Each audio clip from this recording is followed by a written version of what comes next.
வணக்கம். இன்னைக்கு நவவித பக்தியில ஸ்ரவணம்னா என்ன? அதனால பக்தியை எப்படி வளர்த்துக்க முடியும்?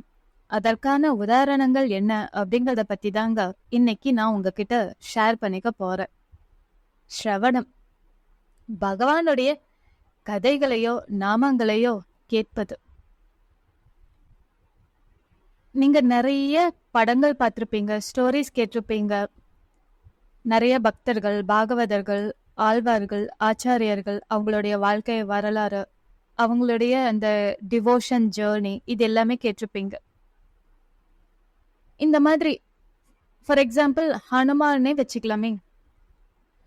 ஹனுமானுடைய கதையை கேட்கும்போது ஹனுமான் மாதிரி அந்த ஸ்ரீராமன் இடத்துல எப்படிப்பா நம்ம உயிரா இருக்கிறது, பக்தியா இருக்கிறதுங்கிற ஒரு ஆசை எல்லாருக்குமே வரும்.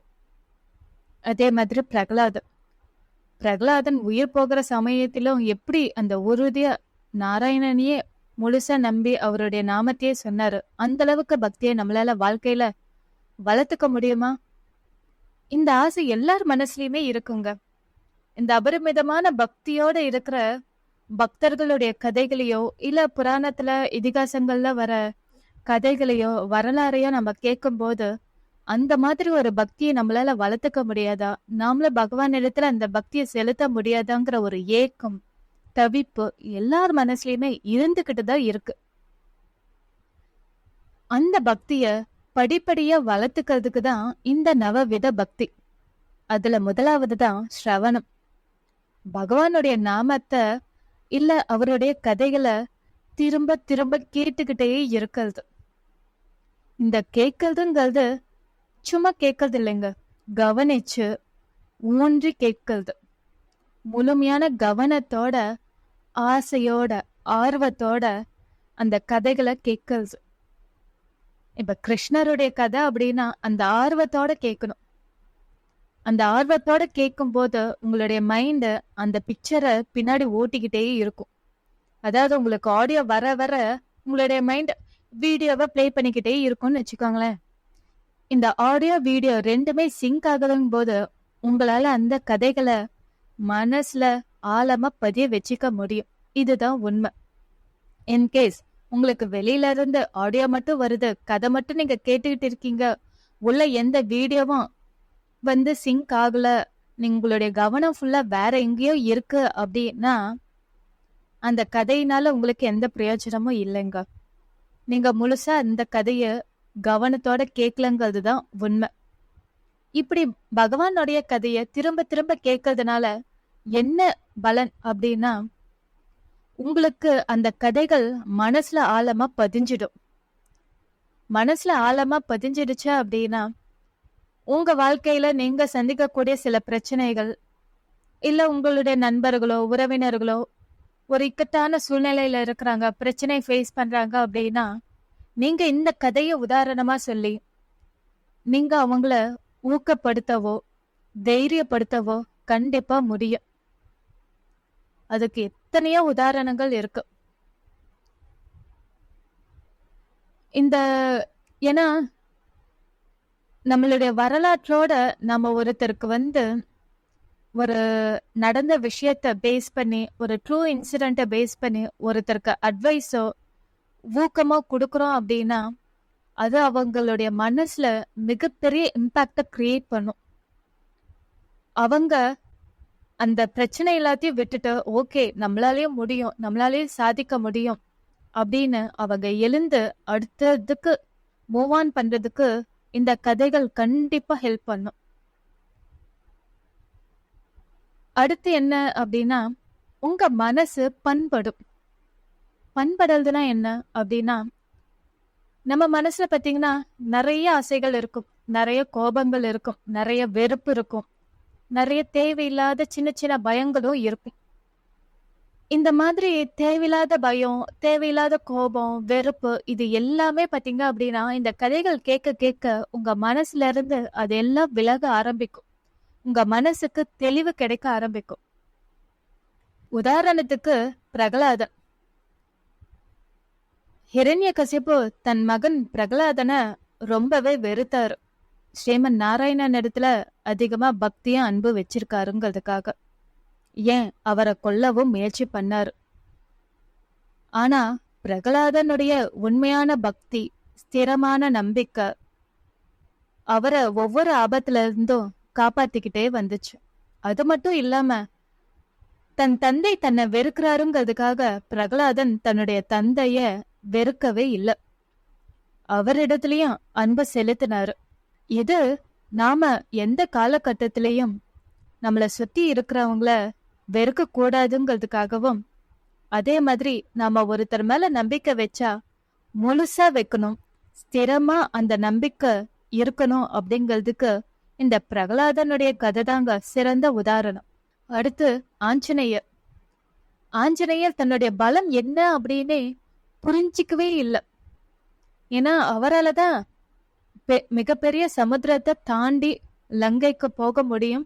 சீதாதேவி இருக்கிற இடத்துல போய் அவரை சந்திச்சு, அவரை தேடி கண்டுபிடிச்சு சந்திச்சு அவங்களுக்கு ஆறுதல் சொல்லி ஸ்ரீராமர் வருவாருங்கிற தகவலை சொல்ல முடியுங்கும் போது நம்மளால இந்த சமுத்திரத்தை தாண்டவே முடியாதுன்னு அவரை நினைச்சுக்கிட்டு இருந்த சமயத்துல ஜாம்பவான் அவருக்கு ஊக்கம் கொடுத்தாரு. இந்த மாதிரி பகவானுடைய கதைகள், வரலாறுகள்லாம் கேட்கும்போது நமக்குள்ள நல்ல குணங்கள் வளர ஆரம்பிக்கும்.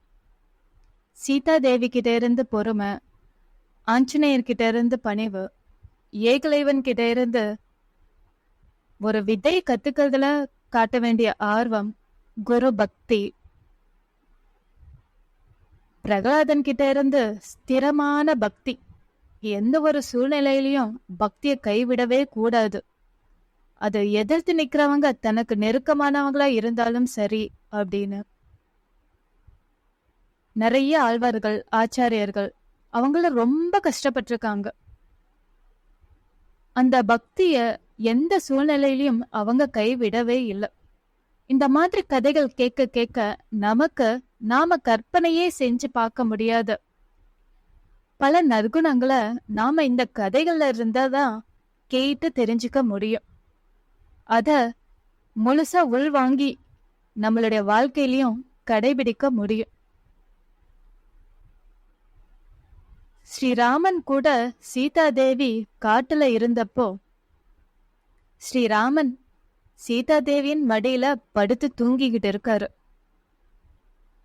சீதாதேவி ஸ்ரீராமனுடைய தலைய கோதிக்கிட்டு அவருடைய அழக பார்த்துக்கிட்டு இருக்காங்க. ஆனா அந்த சமயத்துல காக்காசுரன் சீதாதேவியின் மார்ப கொத்தி கொத்தி எடுக்கிறாரு. ரத்தம் பிதுங்கிக்கிட்டு வெளியேறுது. அந்த துன்பத்தை கூட பொருட்படுத்தாம ஸ்ரீராமனை மட்டுமே ரசிச்சுக்கிட்டு அவருடைய தூக்கம் கலைஞ்சிடக்கூடாதுன்னு அவங்க காட்டின அந்த பொறுமை. இந்த மாதிரி கதைகளை கேட்க கேட்கதான் அந்த ஒரு எக்ஸ்ட்ரீம்ல அவங்க டிஸ்பிளே பண்ணின அந்த சிறந்த குணங்கள், வீரம், விவேகம், ஞானம், இது எல்லாமே நம்மளால புரிஞ்சிக்கவும் முடியும், நம்மளுடைய வாழ்க்கையில கடைபிடிக்கவும் முடியும். அதற்காக நாம இந்த மாதிரி பகவானுடைய கதைகள், வரலாறுகள், பாகவதர்களுடைய கதைகள் திரும்ப திரும்ப கேட்கணும், கேட்டு முழுசா உள்வாங்கணும். அத நம்மளுடைய வாழ்க்கையில ஒரு அங்கமா வச்சுக்க ஆரம்பிக்கணும். ஏன்னா அது நமக்கு மட்டும் இல்ல, நம்மள சுத்தி இருக்கிறவங்களுக்கும் ஊக்கத்தையும் உத்வேகத்தையும் கண்டிப்பா கொடுக்கும். இந்த ஸ்ரவணம், இதற்கான உதாரணங்கள் என்னென்ன அப்படிங்கறத இப்ப பார்க்கலாம். இப்ப கிருஷ்ணனும் ஜாம்பவானும் காட்டுல குகையில சண்டை போட்டுக்கிட்டு இருக்காங்க. உங்களுக்கு இந்த கதை தெரியும்னு நினைக்கிறேன். அதாவது கிருஷ்ணனுக்கும் சத்ராஜ்யத்துக்கும் இடையான அந்த சண்டை இப்ப காட்டு வரைக்கும் வந்துடுச்சு. ஏன்னா அதுக்கு காரணம் ஷியாமந்தக மணி. அந்த மணிய திரும்ப எடுத்துட்டு போய் கொடுத்தாதான் கிருஷ்ணர் மேல விழுந்திருக்க பழி எல்லாமே போகும். அதனால கிருஷ்ணர் ஜாம்பவான் கூட சண்டை போட்டுக்கிட்டே இருக்காரு அந்த மணிக்காக. இந்த சண்டை பல நாட்களா போய்கிட்டே இருக்கு. இந்த தகவல் வசுதேவருக்கு போகுது. வசுதேவர் ரொம்ப கவலைப்படுறாரு. தன்னுடைய மகன் எந்த ஆபத்தும் இல்லாம திரும்ப வரணும்னு ஆசைப்படுறாரு. பகவான வேண்டிக்கிறாரு. அந்த சமயத்துலதான் நாரதர் வராரு. நாரதர் அவருக்கு வழிகாட்டுறாரு. நீங்க ஸ்ரீ தேவி பாகவதம் 9 நாள் படிக்கணும். இந்த கதை கேட்டீங்க அப்படின்னா கண்டிப்பா கிருஷ்ணர் ஜெயிச்சு சீக்கிரமா திரும்பி வருவாரு அப்படின்னு நாரதர் சொல்றாரு. அவரும் சரி, நீங்களே இந்த கதை அமுத நடத்தி வைக்கணும்னு சொல்லிட்டு வசுதேவர் சொல்றாரு. நாரதரும் 9 நாள் ஸ்ரீ தேவி பாகவத கதை அமுத நடத்தி வைக்கிறாரு. இது ஒரு இன்சிடென்ட். அடுத்து பரீட்சித் மகாராஜாவுக்கு 7 நாள்ல மரணம்னு சாபம் வாங்கினார் இல்லையா? இந்த 7 நாள்ல மரணம்ங்கிறது நிச்சயம் ஆயிடுச்சு. ஆனா சாகும்போது பகவானை நினைச்சுக்கிட்டே சாகணும்னு அவர் ஆசைப்படுறாரு. அதுக்கு சுகபிரம்மம் ஹெல்ப் பண்றாரு. சுகபிரம்மம் அவருக்கு ஸ்ரீமத் பாகவதத்தை 7 நாள் அவர் கதை அமுதமா சொல்றாரு. அதை கேட்டு பகவானிடத்துல முழுமையா கவனத்தையும் தியானமும் பண்ணி அவர் உயிரை விடுறாரு. அதாவது உயிர் போகிற சமயத்திலையும் சரி, இல்லையா உயிருக்கு ஆபத்து வர சமயத்திலையும் சரி, இந்த பகவானுடைய கதைகளை கேட்கும் போது நமக்கு தெய்வ சக்தியும் அருளும், அதோட நமக்கு அந்த பிரச்சனையிலிருந்து வெளிவரதுக்கான பலத்தை கண்டிப்பா கொடுக்கும். அதுக்கு இது 2 இன்சிடென்ட் தாங்க சிறந்த உதாரணம். அப்புறம் கர்ப்பிணி பெண்களுக்கு உங்க எல்லாருக்குமே பிரகலாதனுடைய கதை தெரியும். பிரகலாதனுக்கு எப்படிப்பா இவ்வளோ பக்தி வளர்ந்துச்சு அப்படின்னா, பிரகலாதன் அவங்களுடைய தாயின், அதாவது கயாதுவோட கர்ப்பத்துல இருக்கும் போதே நாரதர் அவருக்கு ஸ்ரீமன் நாராயணனுடைய பெருமைகளையும் நாமத்தையும் சொல்லிக்கிட்டே வரார். கர்ப்பத்துல இருக்கும் போதே பிரகலாதன் நாராயணனிடத்துல பக்திய வளர்த்துக்கிட்டாருன்னு தான் சொல்லணும். அதனாலதான் அவருக்கு நாராயணன் மேல அசைக்க முடியாத பக்தி இருந்துகிட்டே இருந்துச்சு. அடுத்து அபிமன்யு. அபிமன்யு பத்தி உங்க எல்லாருக்குமே தெரியும். அர்ஜுனன் சுபத்ரையுடைய மகன் தான் அபிமன்யு. சுபத்ரை யாருன்னு உங்க எல்லாருக்குமே தெரியும். பலராமன் கிருஷ்ணனுடைய தங்கை தான் சுபத்ரை. சுபத்ரை கர்ப்பமா இருக்கும்போது கிருஷ்ணன் இந்த போர் ரகசியங்களை பத்தி நிறைய சொல்லிக்கிட்டே வராரு. சுபத்ரை தூங்கிடுறாங்க. ஆனா கர்ப்பத்துல இருந்த அபிமன்யு சக்கர வியூகம்னா என்ன, இத பத்தி நிறைய இந்த போர் ரகசியங்கள் பலவற்றை கிருஷ்ணர் மூலமா கேட்டு தெரிஞ்சுக்கிறாரு கர்ப்பத்துல இருக்கும் போதே. அதனாலதான் வளர்ந்ததுக்கு அப்புறம் சக்கர வியூகத்துல போக தெரிஞ்ச அவருக்கு அத முழுசா கேட்காததுனால அவரால் வெளியே வர முடியல. அதுலயே மாட்டி உயிரை விடுறாரு. சோ கதைகள் பாத்தீங்க அப்படின்னா என்னைக்குமே முழுசா கேட்கணும், தெளிவா கேட்கணும். தெளிவா கேட்கறதோட நிறைய சந்தேகங்கள் வரும்போது அதை தெளிவுபடுத்திக்கிறதும் ரொம்ப அவசியம். ஏன்னா அறகுறையா தெரிஞ்சுக்கிற எந்த கதையினாலும் நமக்கு என்னைக்குமே ஆபத்து தான் மிஞ்சும். அது அபிமன்யுவோட கதை மூலமா நீங்க தெரிஞ்சுக்கலாம். ஏன்னா கர்ப்பத்துல இருக்கும்போது அவர் தெரிஞ்சுக்கிட்ட அந்த போர் ரகசியம் அவர் வளர்ந்ததுக்கு அப்புறமாவது கிருஷ்ணர்கிட்ட கேட்டு தெரிஞ்சிருக்கலாம். ஆனா அவர் தனக்கு எல்லாமே தெரியுங்கிற அந்த அகம்பாவத்தினால அந்த சக்கர வியூகத்தை அமைச்சு அவர் எதிரிகளுடைய இடத்துக்கு போனாரு. அவரே மாட்டிக்கிட்டாரு. அதனால கதைகளை உள்ளபடியே கேட்க வேண்டியவங்க இடத்துல முழுசா கேட்டு திறம்பட கேட்டு தெரிஞ்சுக்கணும். அறகுறையா என்னைக்குமே கேட்க கூடாது. முடிஞ்ச அளவுக்கு பல ரெஃபரன்ஸ் புக்ஸ் இப்படின்னு நீங்க எல்லாமே பயன்படுத்திக்கலாம். நமக்கு எல்லா ரிசோர்ஸஸுமே இருக்கு. இன்டர்நெட் இருக்கு, யூடியூப் இருக்கு, சோசியல் மீடியா இருக்கு, எல்லாமே இருக்கு. அதை எந்த அளவுக்கு நம்ம பயனுள்ளதா ஆக்கிக்க முடியுமோ அதை பயனுள்ளதா மாத்திக்கிட்டு நம்மளுடைய பக்திய வளர்த்துக்கிறது ரொம்ப முக்கியம். இதுதாங்க ஸ்ரவணம். இந்த ஸ்ரவணத்தினால நம்மளுடைய பக்தி அடுத்த ஸ்டெப்புக்கு கண்டிப்பா இழுத்துக்கிட்டு போகும். நம்மளுடைய வாழ்க்கை பாசிட்டிவா ஆயிடுச்சு அப்படின்னாவே பக்தியை வளர்க்கறது ரொம்ப சுலபம். ஏன்னா பகவான் இடத்துல பக்தி எப்ப வளர ஆரம்பிக்கும் அப்படின்னா நம்பிக்கை அதிகமாகும் போதுதான். அந்த நம்பிக்கை இப்ப நீங்க பார்த்திருப்பீங்க, ஒரு சில இடத்துல எல்லாம் பாத்தீங்கன்னா ஒவ்வொரு கோவிலுக்கு போவீங்க. நீங்க எனக்கு இத நிறைவேத்தி கொடுங்க, நான் மொட்டை அடிச்சுக்கிறேன், இல்ல பூ மிதிக்கிறேன், இல்ல பால் அபிஷேகம் பண்றேன். இந்த மாதிரி சின்ன சின்ன வேண்டுதல்கள்லாம் நீங்க வச்சுக்கிட்டே வருவீங்க. உங்களுக்கு அந்த வேண்டுதல்கள் நிறைவேறும். நீங்களும் அந்த பரிகாரம் செஞ்சிருவீங்க, வேண்டுதல்கள் செஞ்சிருவீங்க.